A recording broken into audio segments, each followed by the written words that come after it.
Hey guys, what's going on? Wow, I just started and I'm already fucking up. I'm already messing up. I just started. This video is about mistakes, so I guess that's good.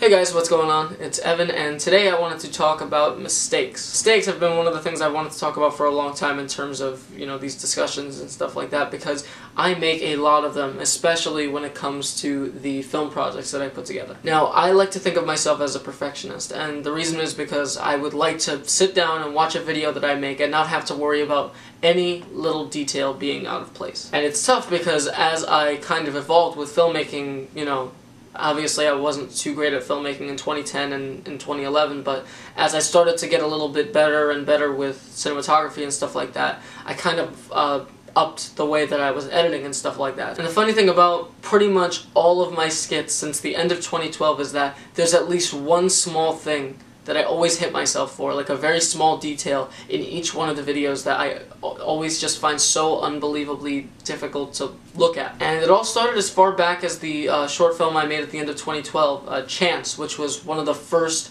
really big film projects I put together that I really put all of my heart into editing.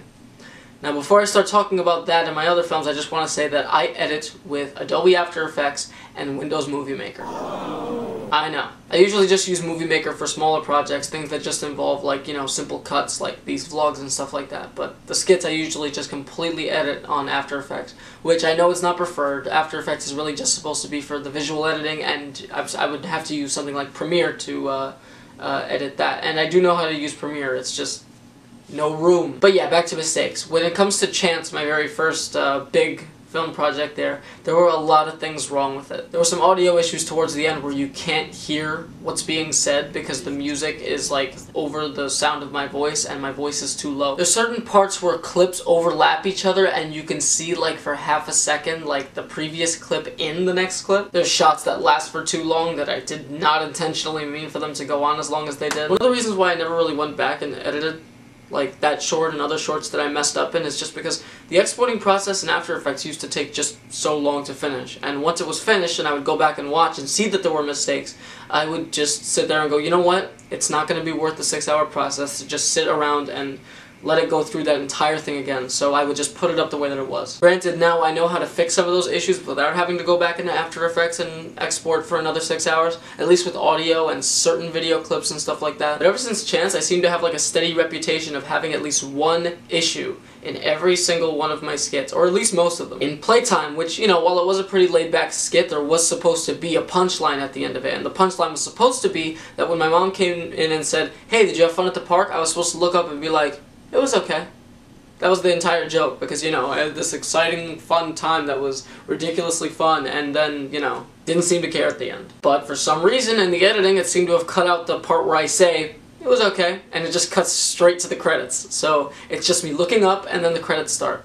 And I saw that, and I was just like, I am not going to go back just for that. The Fourth Wall Horror skit, which I also really like. One of the big things about it that I don't like is the fact that there are times where the audio is way too low in comparison to the music, and obviously there's a portion where that's a joke, but for the rest of it, there are some parts where everyone's talking too low and the music is too prominent. In the Unlucky Day skit, there is a shot where the bus pulls away and I had just missed the bus, so I shake my head and walk off camera.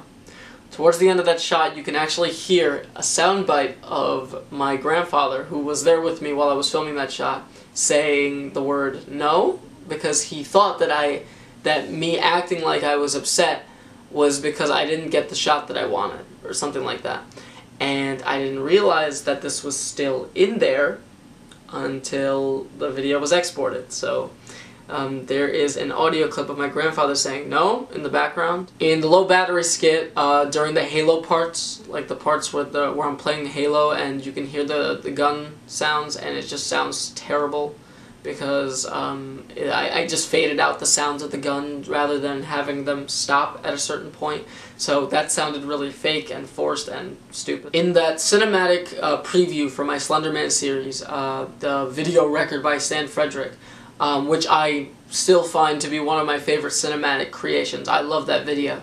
One of the biggest issues I have with it, though, is right towards the end, when the music is about to stop, there's a fade in the music, because I tried to get it so that, like, you know, the song ended early, there's a fade that, like, you know, the audio just kind of dips for a second, and that throws me off so badly whenever I watch the video.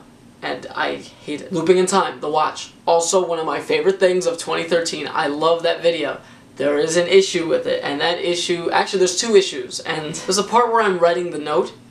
I'm writing the note backwards. If you look at the shot of, you know, the camera up at my face, I'm writing backwards. And the other issue is continuity, because at the beginning of the short I'm wearing headphones, and by the end of the short, the headphones are gone. I don't know what happened. I guess I just stopped wearing the headphones. And then we get into the 2014 skits. Now, you would think that at this point, I've mastered continuity. I know how to get rid of stuff that I messed up, and, you know, this should be less and less of a problem. No, leather jackets are cool. I really like that skit. I like pretty much everything about it, except for the fact that there is a point where after I shoot through the door, and the door opens, there is a nicely tracked bullet hole on one side of the door, and there is no hole on the other side of the door. Major distractions, gonna say right now, easily my favorite skit that I have ever made. Still, there is an audio fade, a messed up audio issue. When my friend Elijah says, "Can I use your phone?" his voice fades out, and then it abruptly cuts into my next line, like really roughly. And then TV Travel 2 is just low quality. I don't know what happened. Like, it ended up really pixely and not looking too great. The only skit that's more recent that I think that had absolutely no issues, I've watched it tons of times and I've checked over it and I've made sure to see if there were any problems with it, is the Uneventful Summer skit. I really like how that skit turned out. Every little piece of it was edited down to the smallest detail. Every little thing was right about it. I didn't see any weird audio or visual issues. That's probably one of my favorite looking and sounding skits. But yeah, just to wrap up, I know I make mistakes. Everybody makes mistakes. But the big thing that I enjoy about getting to put these videos together is that I get to learn from those mistakes. I seem to be making the same mistakes over and over again, especially when it comes to audio and video quality and stuff like that. But slowly I'm starting to get over it. You know, I made a lot of big steps up, you know, from 2014 in terms of how 2013 skits used to be. I've been stepping up the quality for the most part, and so, you know, these little mistakes are just a learning process. I'm getting a little bit better at fixing stuff. I mean, even in the recent vlog that I just made, the update video, there was an issue when I put the links, like, you know, for my Facebook and Twitter. Like, one of the text things popped up a little early. And stuff like that continues to happen to me, but it's all, like, you know, a matter of, will I let that affect me?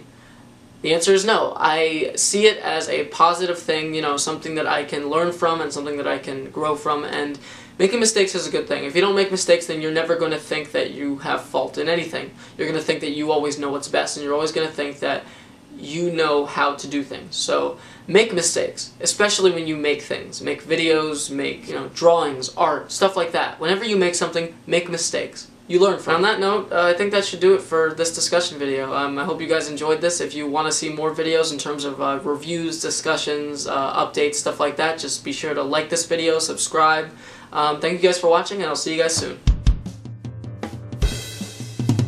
In terms of acting mistakes, some of the best stuff that comes out of that are my bloopers, because bloopers are the funniest thing.